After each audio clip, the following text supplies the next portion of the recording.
When I look at this mass, I see the power of ecosystems. More than 3,000 people. What an achievement. What a gathering. All ecosystems that thrive around the world has great forces gathered around them. By forces, I mean the human resources with a lot of dedication and heart that makes wonders happen. The developer community ecosystem of Sri Lanka is second to none other in the world when it comes to their ability. Today, we are meeting Roshanth and Charith, who are a part of building Dialog Ideamart, the platform and also the ecosystem. Dialog Ideamart is an API platform that helps external developers to build applications using these APIs and also predefined templates. Using this platform, many of the developers who are based out of Sri Lanka thrived and still thriving as well. So we're going to learn a lot more about this platform and some of the background stories, how things evolved, and then some of the learnings for the future developers and entrepreneurs in Sri Lanka. I'm Shafraz Rahim. This is The Build Story.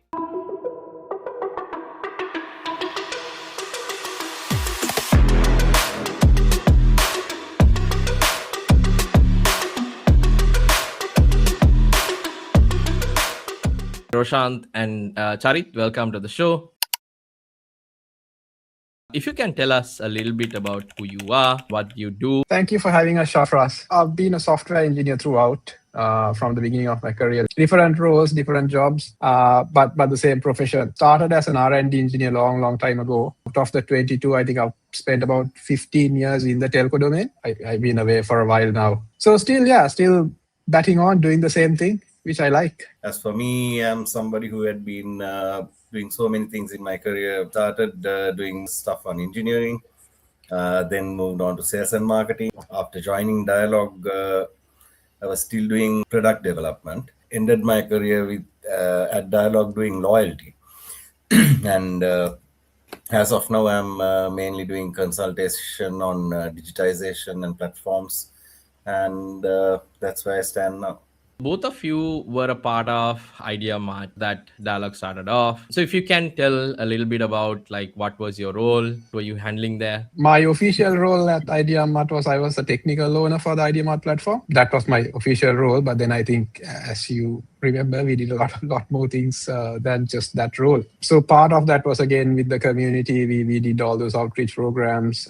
We built some cool demos for those. So governance, the technical part of it, those were under me. That was my contribution. When Charith was the tech owner, I was the business owner. That's what I mainly did at Ideamart, build the business and also diversified it into many other areas and try to take it beyond the Sri Lankan shores into the rest of the world or the other parts of the world, from which we did succeed in a few instances. I'm actually talking to my previous two bosses, which is quite interesting. Time that I joined was in 2013.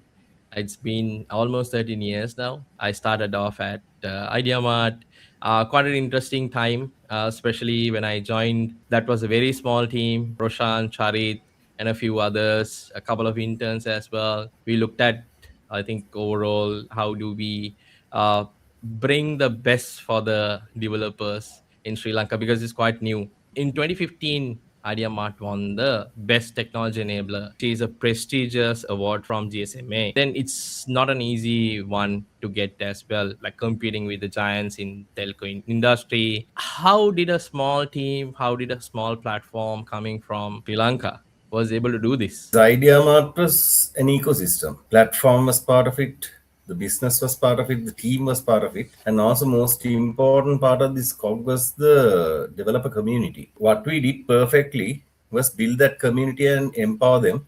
And also, if you remember, we had this idea enrichment programs where and it was an open door policy. If you remember, we even told the securities, if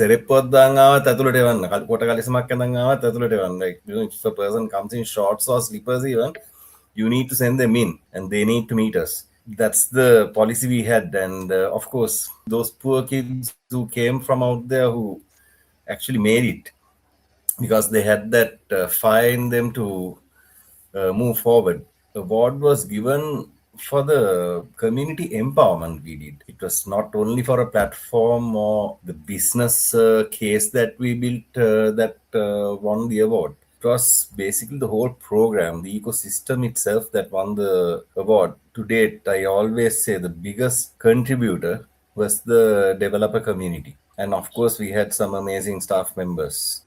Any platform, there's only so far a technology can go. The rest of it is the users. No, it's a community. And that's where I think what worked for us was the community, because one, I think you do the product in a way that it's user friendly enough for the community, and you set up everything in the background that gives them a good experience, so they'll keep on using it. But again, what they build, how they use it, what they put out there. So part of the marketing was that, right? They took the platform out there, and then word of mouth, because we didn't do any over-the-top marketing or over-the-line marketing or anything like that. So it was always sort of viral. Through universities, to students, it went to other students. Some small corporates used it, independent or individual businesses, they used it. So that's all viral, and that was all part of the community. But there's a lot that happened in the behind the scenes to enable that. For example, imagine like good old Rajiv or Manuja dropping the ball on support. It wouldn't work. Correct. So there's so many things that happen in the background, everything from the technology part of it, billing, settlements, everything. All of those things happen in a way that the community thrived. Hardest part for us was to make sure technology behind the scenes ran smoothly. What you need to think is telco, whatever said and done, is a highly regulated environment. You can't take it lightly. So the APIs, we started with SMS and USSD. Then we moved on to CAS, which is charging as a service. All of those are sensitive APIs. We brought in location after that. It was all sensitive APIs, and the way we manage it, all the governance, all that background work to make sure nobody misuses it. You get a platform that you can send a message to anyone, right? And then how that's treated. A lot of legwork happened behind the scenes to make sure the technology part was ready. But I think taking it to the award, that was the community. That was their victory. We were just the facilitators. I think Roshanth and we both come from a value-added services background. That's where we did for a while. But if you know how a telco does vast services, it takes a long time for them to do that. Yep. There's an initial vetting process, there's a supply chain part, then there's a legal agreement. So it has a massive time ahead of the project. We sort of brought it down to days, no? Or actually hours, if you think about it. But that also means there's a huge risk that we took doing that. Now, if you remember, every day we started our day with app approvals. We all had that. Everyone has to do a certain amount of app approvals every day. And the people who applied for or created apps gave ideas for those. They probably don't know all the regulatory hurdles that we have to jump. So you have to read that and make sure it's not violating any of those things. So it's serious. Because then we have to make sure that we don't end up in courts. So that was quite interesting to make sure. And sometimes when you read those ideas, you're like, oh my God, there's nowhere we are going to put this out. And then sometimes, like Roshanth said, we talk to them and we adjust the idea or tell them, you can't do this. This is the problem. So that vetting process was quite interesting with Ideamart. And TRC and handling the TRC, But to be honest, they ultimately understood our, the whole exercise. What I mainly told them was that it's like we are doing this to empower the, less fortunate people out there who are bright and who could study and also create stuff. How it creates a massive economy in their own localities. Imagine a guy who's from a very rural area who starts earning cash using this. He comes up with a bright idea, he does his groundwork, we support him. The money starts circulating to the localities. That's how economy is built. So we kind of enabled it. And there are plenty and more examples of it even to date. And I also remember how Ideamart operated within a telco, which is like a large telco. It was like a startup. We had flexibility and autonomy to sort of bring in new processors just to make sure that the customer gets a really good value and then also gets a good service. And then it continued the momentum. I think right after the award, things exploded. A lot of people were interested. I think other telcos were also got a lot of eyeballs. A lot of stakeholders came in. I think it brought in a lot of light. The leadership back then was also helpful to get this going. But I particularly remember the first time that I attended an Ideamart event when I was at university. Roshanth, you played a clip from Inception about the idea. Once it's planted, how that grows in people's mind and then can do different wonders. From there onwards, Ideamart, Telco API platform, long tail, like helping out the grassroots. Like it could be like a school, it could be like a small community, a society. Starting from there, we started seeing a lot of companies started to build around it. Like say for an example, there are like a bunch of like younger kids who started building applications, started building businesses around it, and gaining like quite interesting amount of money on a monthly basis as well. From there onwards, the platform evolved to be a enterprise platform as well, which of course spinned out to be a separate entity. How did this journey happen from a long tail platform to a business platform? It was quite evident that there was a massive business case out there, and that's what I believe propelled at Asiata level to even have a separate entity to basically handle the short tail, and it did work. At the inception under ADS, it did work perfectly, where all Asiata companies basically managed to connect to some of the biggest companies around there using, the Idea Biz, or basically the gateway, WSO2 gateway, Appigate gateway, as we latterly called it. And that was very quick onboarding for everybody. I firmly believe that business case was one of the best to happen. So, Charith, from a technology point of view, this was like a massive scale, right? How did this happen? Like, because you had to work with like different telcos, getting Yeah. all this like buy-in, like connecting this into like a single platform, and I think GSMA also opened up like a different spec altogether when things of this nature happen. So, if you can share a little bit about like the technology story behind it. So Ideamart, so Idea Pro and Idea Apps, as we, the two flavors there, that was always targeted for the long tail.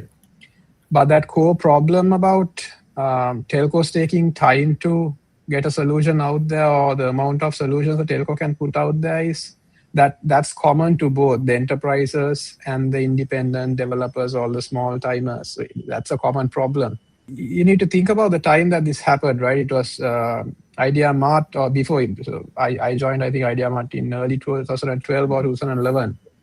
So it was there before that also. No, it was there. The Idea Apps flavor was still there. So it's still early 2000s, 2010s, and then even at the pinnacle of it was still 2015. So if you look at how the market was back then, not a lot of companies had open APIs back then. That was still a bit of a novelty.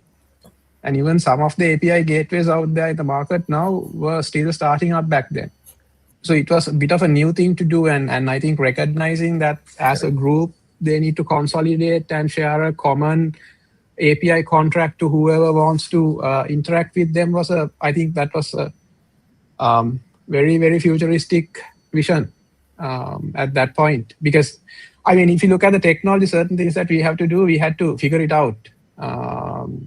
It wasn't readily available. Sometimes the products that we used also had to build certain features into facilitators. And then the stuff we did with GSMA in India, that was a massive thing, right? 800 million customers connecting onto a single platform. It's no joke. So there's a huge amount of, again, work that happened in the background, every like top down from the leadership level itself. Because a bunch of guys from Sri Lanka can't go knocking on the doors of massive telcos around the world. So there's a lot of help from that level. But technology point of view, again, I think that's to me, it was a very, very interesting, or rather still I consider the best time in my career, because from inception, we had workshops. We had week-long workshops we had one in Sri Lanka, then, in Malaysia, whatever. So the brainstorming, what we want to do, and ideas keep changing. We do whiteboarding. We had a very secret code name. I'm not going to tell that for the project. It was a spicy name of a Sri Lankan spice. I'll just say that.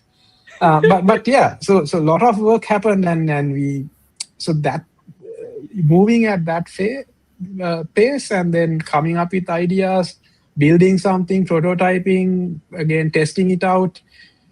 That was very, very interesting. And also, again, there was an amazing team, and we spent long. I still remember the day before Sinhala New Year. 14th April is a Sinhala New Year. 13th April, we were still at office around 12 in the night. We were still at office. But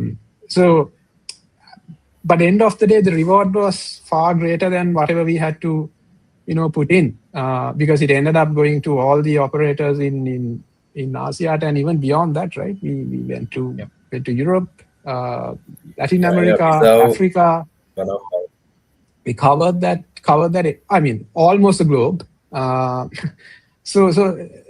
It was very interesting. So talking about the technology, so we wanted still a component that will run locally, that can do whatever the operator wants, and then still connect to a global platform that will consolidate everything and expose. So there was local autonomy, and also there was a global consolidation. So there are differences in ways people do business. There are different charging models. So I would sell something in Sri Lanka in rupees. In Singapore, it will be Singapore dollars. Then there are different time zones. When you come to something like a telco, there are things associated with the phone number, whether it's a prepaid, postpaid, how those limits apply.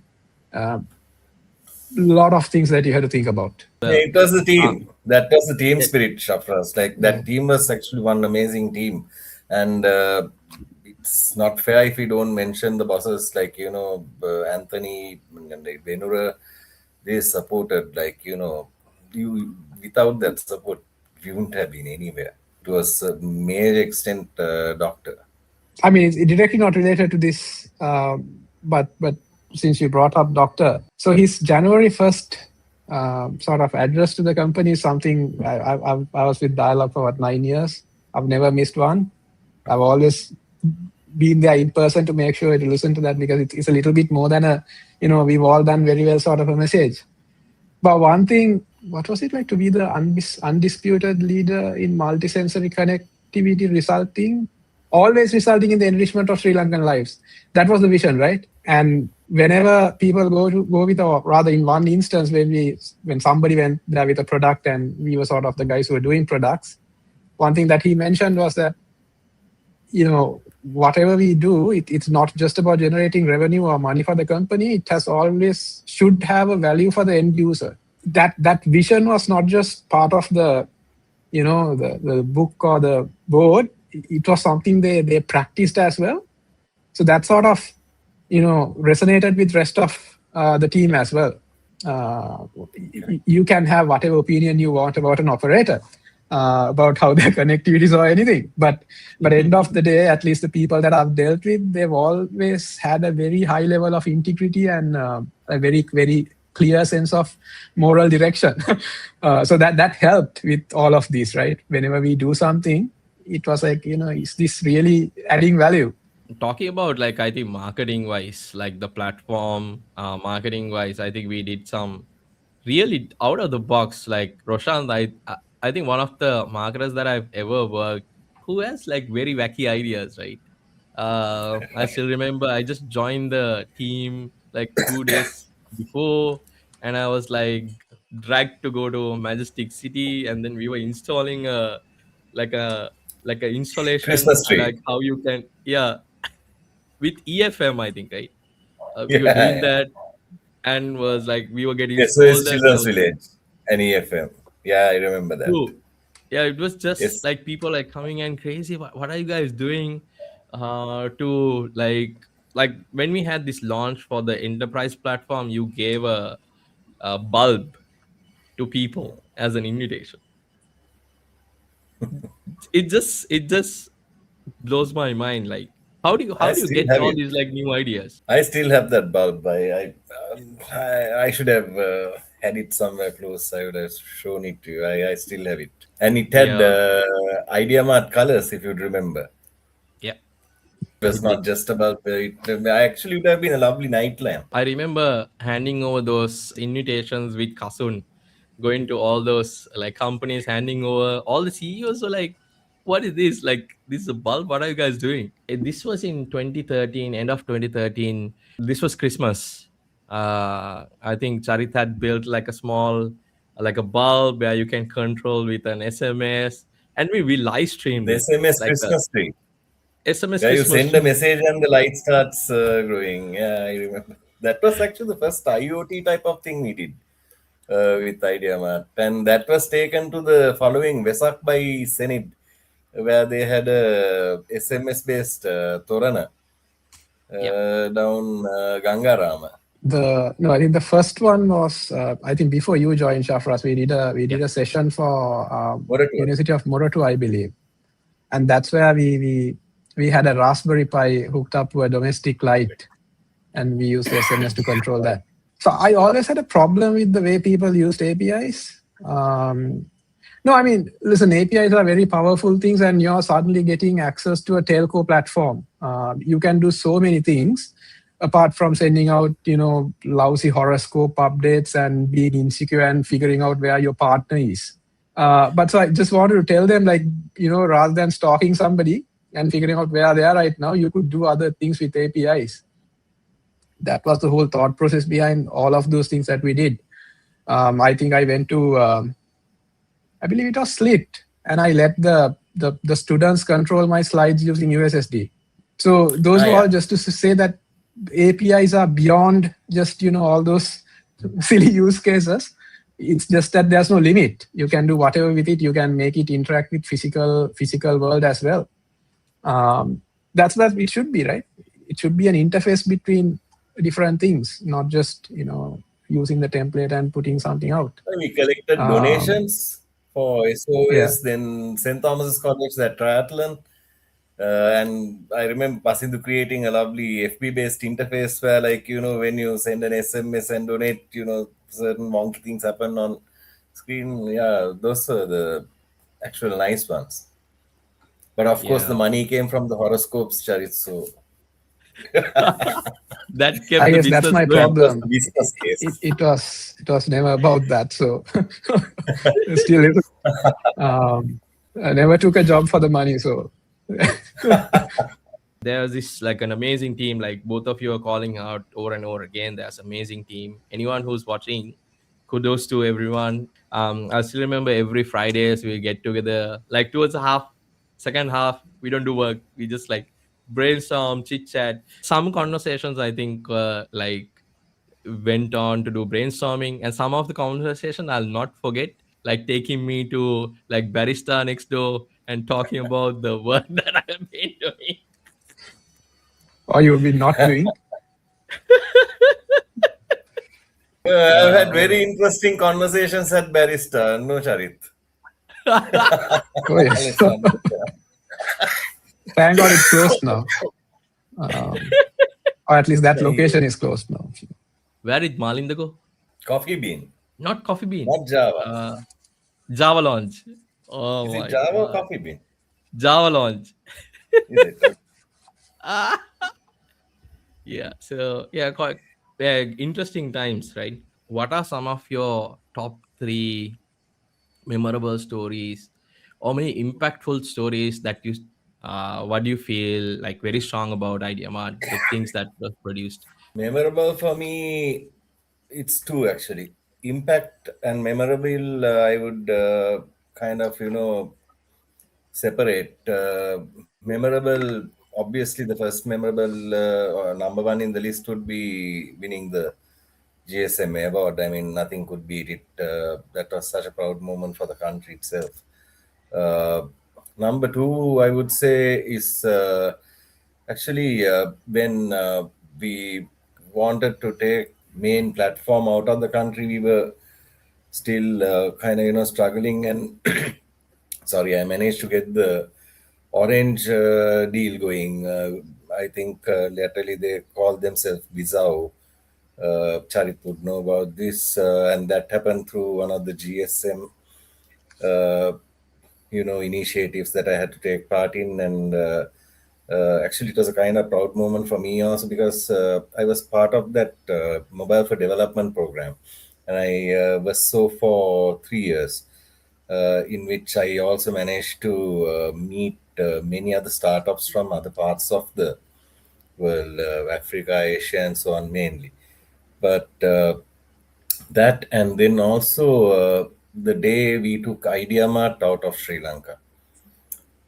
It's not only within Asia, that was the most important thing that we had to say. We managed to take it to Ooredoo, in Myanmar, then Maldives. Impactful, I would say,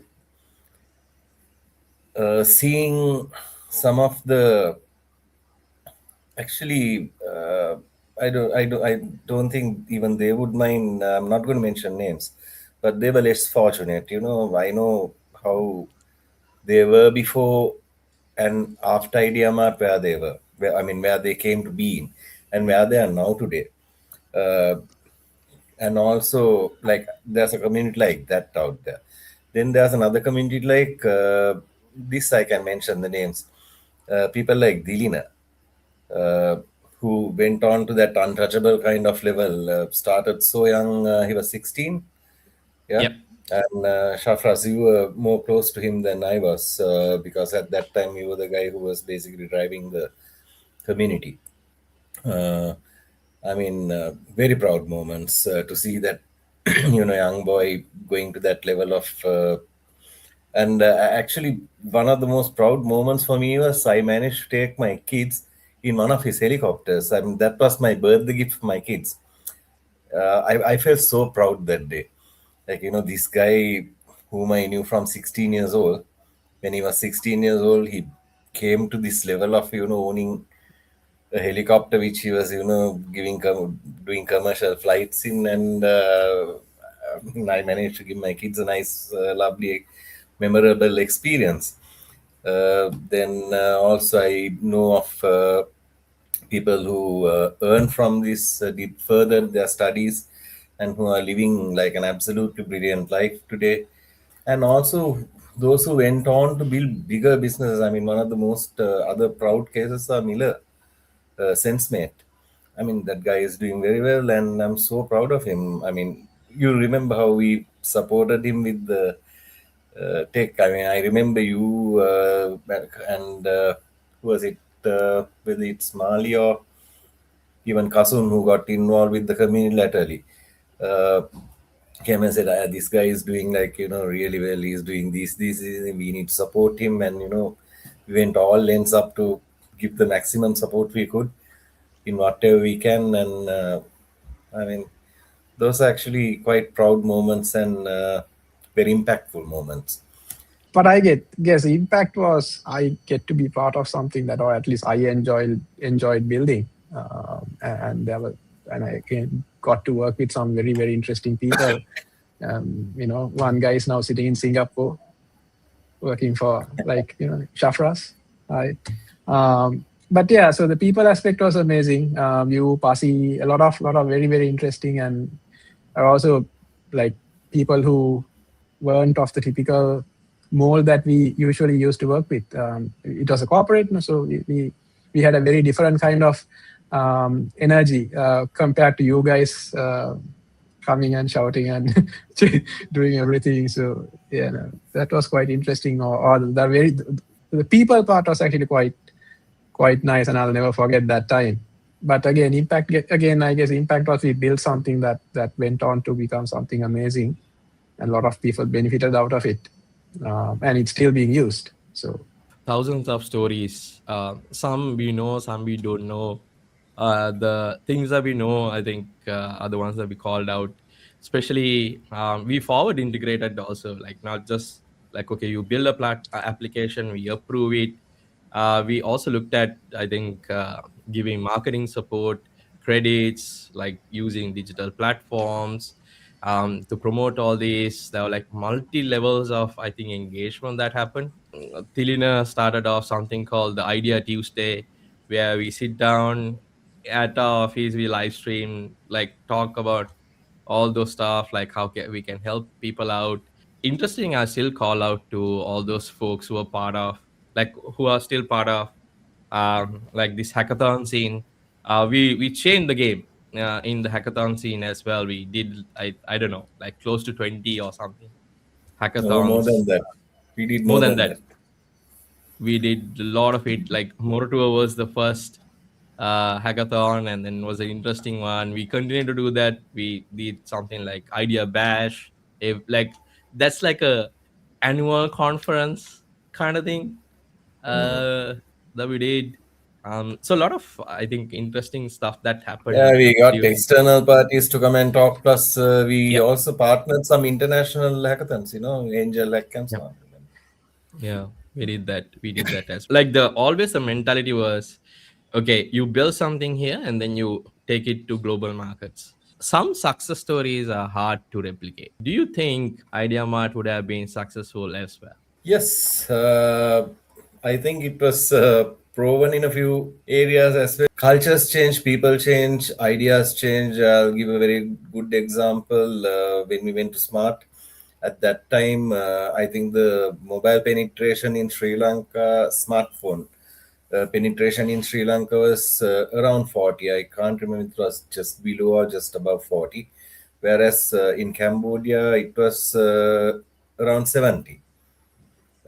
So the focus there was more on to app maker than Ideamart. So as much as we went and installed Ideamart there, we were focusing to get app maker there mainly.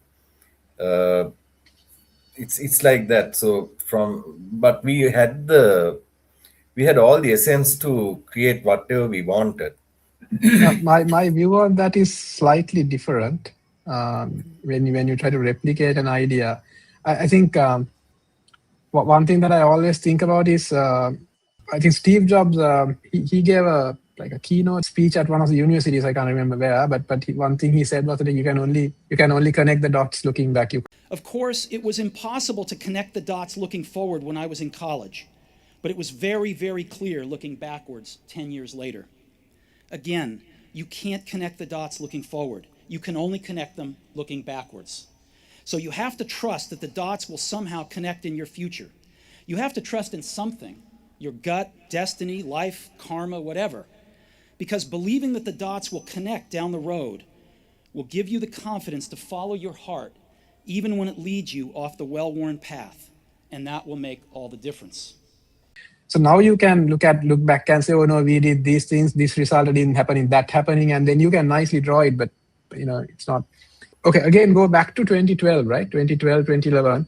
Look at the market in Sri Lanka. Our smartphone penetration, even internet penetration was quite low. Data was still expensive. Smartphones were very expensive. People still relied on SMSs and whatever, and credit card penetration was very, very low. And that's why countries like Sri Lanka, Africa, the developing countries, that's why there are excellent use cases for mobile payments. Because the banks don't usually facilitate customers with a certain criteria. So it becomes a very good use case for mobile money. And being able to pay with a phone is something that's unique to those developing markets. And if you go back to that time in Sri Lanka, it was like that. And compared to if you look at a country like Malaysia or Singapore or wherever, they've already gone into the application era. They were already using smartphones and apps, and kids were building smartphone apps. The thing with when Ideamart happened was one, Sri Lanka always had a very, very good set of intelligence or rather knowledge workers or even university students. We were always very strong in that. It's just that they didn't have an avenue to showcase their talent. Because they can't build an app and earn money. Few people did, but a student won't be able to get that done.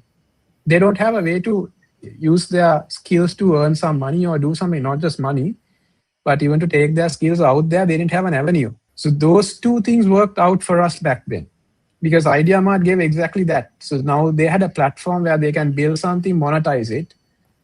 So that gap was sort of, that gave them the platform. And I think that's why it really worked here. But if you take that exact formula out there, I don't have a lot of confidence that it would have worked. But again, that's why I think Roshanth mentioned AppMake and everything else. Okay. You can't again, or else you'll have to find the exactly similar market. So replicating the same thing, I mean, even look at people who build startups, or these serial entrepreneurs. If you look at them, there are very few people who continue to, again, people like Steve Jobs left Apple, founded Next, founded Pixar, and then came back to Apple.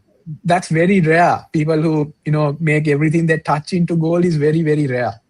In most cases, you have a success story, and then everything else sort of gets shadowed by that initial success. So that's the case. So I don't think the same formula would have worked. I'm pretty sure I've bored you enough. It's like you're taking the foundation and building on it. Yeah. So The idea behind it. I'm sure I've bored you enough with the Shafra's Art of War. First chapter, Sun Tzu talks about the art of war being governed by 5 fundamental factors. He talks about things like the moral law, heaven, the command, discipline, all of those things, right? And if you go back to that story as well, or even to our story for that matter, how the team worked, how there was a shared vision, again, the leadership, the market climate, everything sort of worked. And that's why it became a success again. So you can look at those elements and say, okay, we need to do these things, but in a different way. No, 2 wars are fought the same way also, no. But all those 5 constants, they remain. Now, one of the key challenges these telcos are currently facing is with AI. Artificial intelligence have come across, even before that, right? Artificial intelligence came about. There were like OTA players eating up revenue for telcos. Now that there's AI that has come into picture. In a world with AI, which is not going to stop, so how can telcos thrive? How can the developers who are building on top of telcos can thrive? Kind of interesting subject. We recently made it's out there because that I can tell. App Maker is kind of now coupled with AI, so people can actually build apps by giving a few commands on the type of app they want, the type of color, the background picture, everything. You get it created through AI, and also the content through AI, and create apps. Since we were talking about Ideamart, that's something that Ideamart is doing today. And when it comes to your question, yes, for a telco, there are so many things that AI can help with. So Shafras and I think we had a discussion about AI once. My views on AI. I want AI to do things that human can't do, like go defuse a bomb or go into a hazardous environment, not drive a taxi. I'm not getting into a taxi that's driven by an AI, not because I'm afraid of that, but I don't want that. That's something a human can do. Let them do it. So my views on AI are a little bit, but so again, I think this sort of goes back to the whole Ideamart and everything else. So for the longest time, people have been predicting that telcos are going to be bit pipe providers. They are going to be a bit pipe provider. That's it. Yeah. And all of these innovation that came with telcos, from develop ecosystems to exposing AIs to APIs to everything. Most of the things that I've done with telcos towards the latter part of my career were to avoid that happening, to stop being a bit pipe provider. So that's why they've kept on evolving. And telcos are very good at evolving and being relevant somehow. So when people start using AI, I think there are certain use cases or other problems that will arise. One around, again, accessibility and connectivity, and the other one around data. Now, one of the use cases that we already had was telcos already have a set of verified data that they very, very closely guard and govern. They will never expose data because they are bound by law and bound by regulatory requirements. They will never expose customer data. And they're very, very, very, very protective about it. but they do have validated data. And also the other thing, again, with telcos is that they always had the sort of the dominance or the edge. Where people connected to, they had the base stations, they had the payment networks, so they sort of control that. And even in terms of like an edge computing scenario where you owning the edge, like a CDN or whatever, telcos can sort of work in that domain. I think there are certain papers written and theories that where you can host AI models in the edge. So rather than sending everything out to a cloud, you use something on the edge and you use it for computation. And again, data brokerage, because if you look at certain things like confidential computing where you don't use the exact actual data to do data analysis or formulas, you use a mathematical hash and you share that and you work on top of that, so you don't actually share the exact data. So one I think long time ago, one use case was during COVID when they were looking at patients' records to see the efficacy of the vaccines. Then you would, rather than exposing the actual patient records, you would expose hashed values of those. So there's a piece of data brokerage again when you come to AI. So telcos can be very creative and figure out ways how they can use that. They're like, what's that dragon's name? Smog, right? From Hobbit. Smog. That sits on a massive wealth of gold without using it. So yeah, maybe they'll finally use that massive wealth of gold. Yeah, especially places like in Singapore, like the larger players are actually opening up their network for MVNOs. A lot of it have come out, and then that's one revenue stream that they like exploring. And then yes, edge computing, running AI models, another one.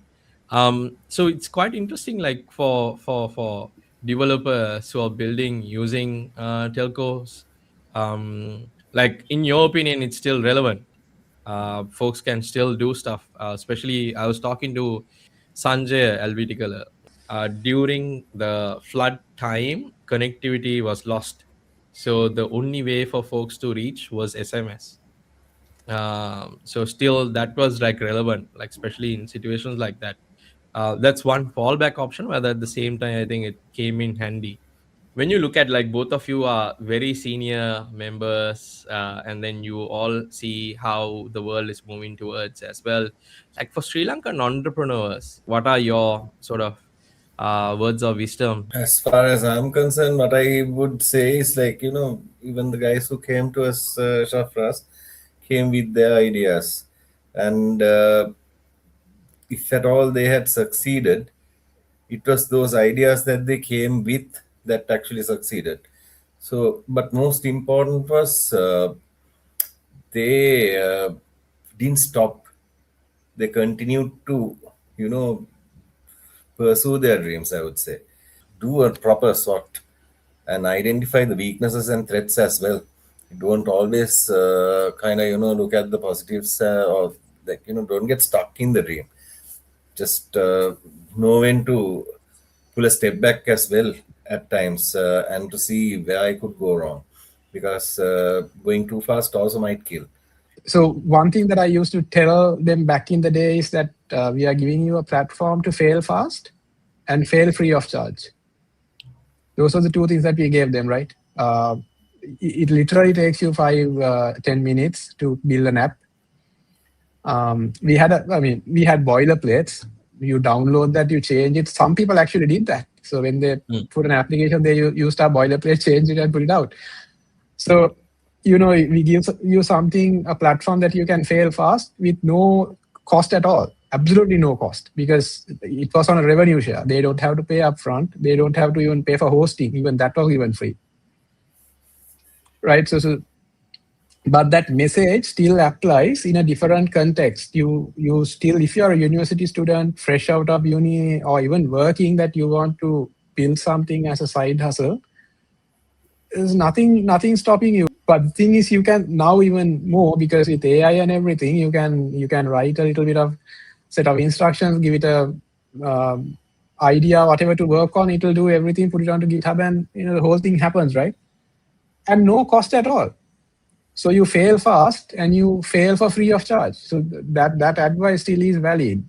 So all you need to do is keep on failing fast and free of charge until you make it. So this video, if you're watching, if you are a part of